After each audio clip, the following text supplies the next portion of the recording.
Sore ini Presiden Prabowo Subianto tiba di Akmil Magelang untuk bertemu dengan kepala dan wakil kepala daerah yang sedang mengikuti kegiatan retret.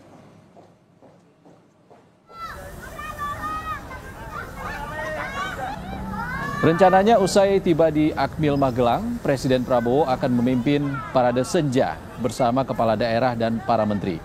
Direncanakan mantan Presiden SBY dan Jokowi serta Ketua DPR Puan Maharani turut menghadiri parade senja. Tapi kadang-kadang ada yang inisiatif, ada yang offset.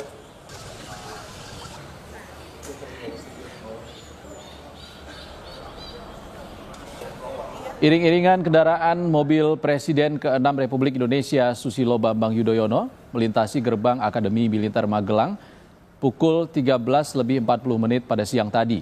Kendaraan SBY selanjutnya masuk ke Kompleks Akmil melalui gerbang Jenderal Besar A.H. Nasution menuju ke Kompleks Pembekalan Kepala Daerah. Menko Infrastruktur Agus Harimurti Yudhoyono bilang SBY diminta Presiden Prabowo mengisi materi kepemimpinan dan manajemen pemerintahan pusat dan daerah yang saling bersinergi.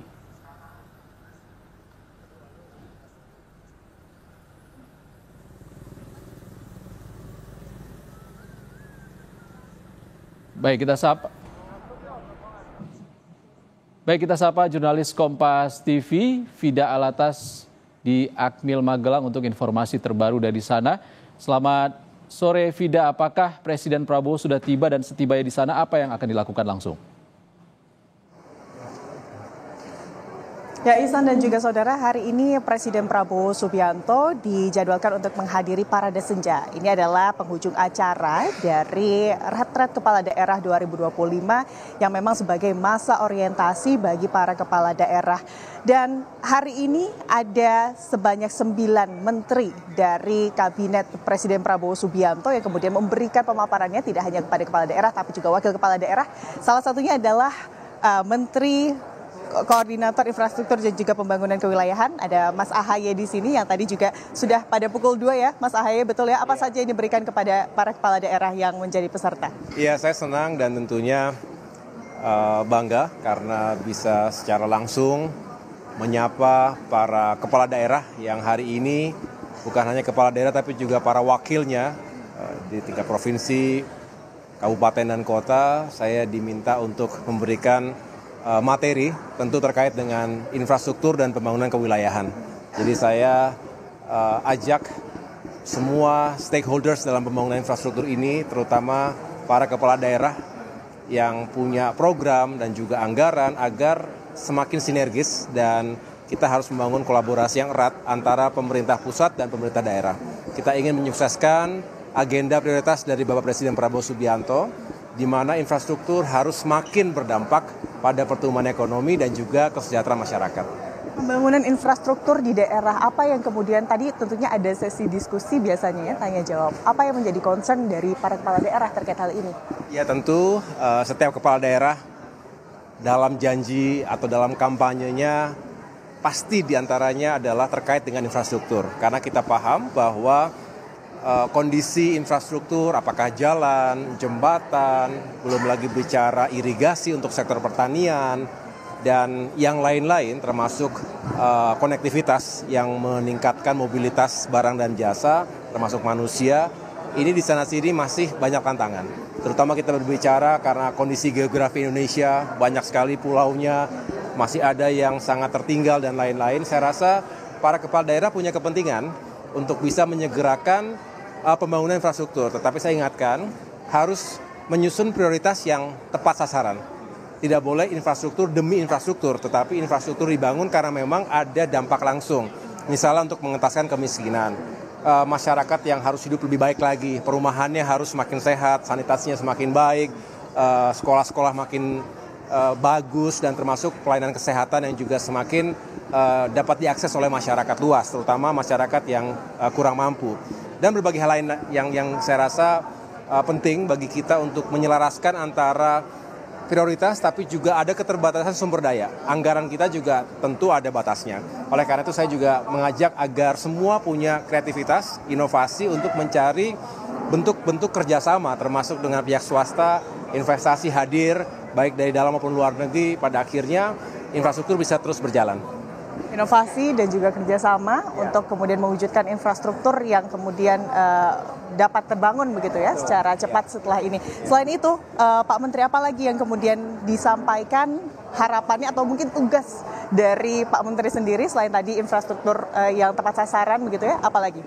Ya, yang jelas kita juga harus menjaga agar tidak terjadi kebocoran. Efisiensi ini harus utuh membacanya, jangan sampai ada perencanaan yang kurang baik, kurang terintegrasi sehingga memakan biaya yang cukup besar untuk sebuah proyek infrastruktur, tetapi begitu jadi dampaknya tidak terlalu optimal. Ini juga harus dicegah karena bagaimanapun anggaran APBN kita juga banyak prioritas lainnya, jadi harus benar-benar setiap rupiah itu tepat sasaran. Tidak boleh ada penyelewengan, kebocoran, dan hal-hal yang merugikan negara dan juga masyarakat kita.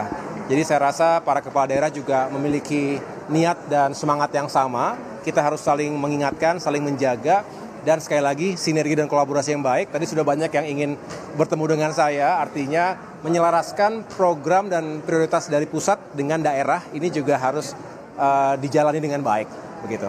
Terima kasih banyak Mas AHY atas waktunya bersama kami Kompas TV. Sukses selalu, semoga apa yang diharapkan dan juga setelah ini para kepala daerah bisa langsung menjalankan tugas atau PR yang diberikan. Terima kasih sekali lagi, sukses selalu. Yuk.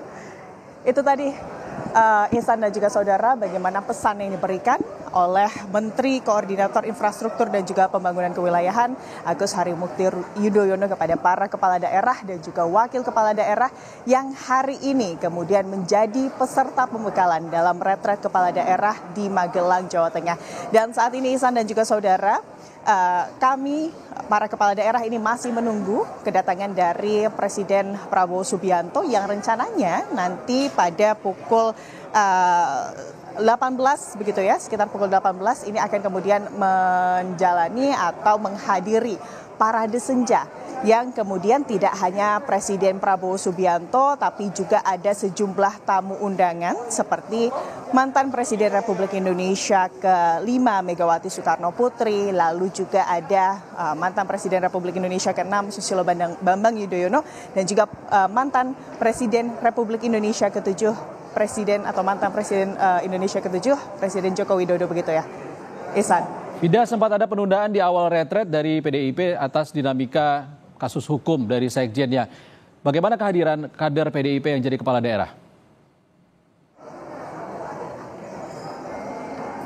Ya, Ihsan dan juga saudara, informasi terakhir yang diberikan oleh kemudian Menteri Dalam Negeri Tito Karnavian menyebut bahwa dari total seluruh kader partai PDI Perjuangan yang kemudian terpilih menjadi kepala daerah baik itu tingkat gubernur maupun bupati dan juga wali kota, seluruhnya pada akhirnya menghadiri retret kepala daerah yang kemudian dimulai 2 hari ke belakang atau di hari keempat mereka baru bergabung. Yang tidak hadir, Ihsan dan juga saudara, atau kepala daerah yang tidak hadir ini adalah kepala daerah yang berasal dari Provinsi Bali. Baik itu Gubernur Bali begitu ya, Iwayan Koster, dan juga jajaran bupati dan juga wakil bupati dari Partai PDI Perjuangan. Dan tentunya nanti di parade senja para kepala daerah termasuk kader PDI Perjuangan ini juga akan hadir untuk mendengarkan kemudian arahan dan juga beramah tamah bersama dengan Presiden Prabowo Subianto. Kami nantikan informasi terbaru dari Anda nanti. Terima kasih, Fida. Saudara.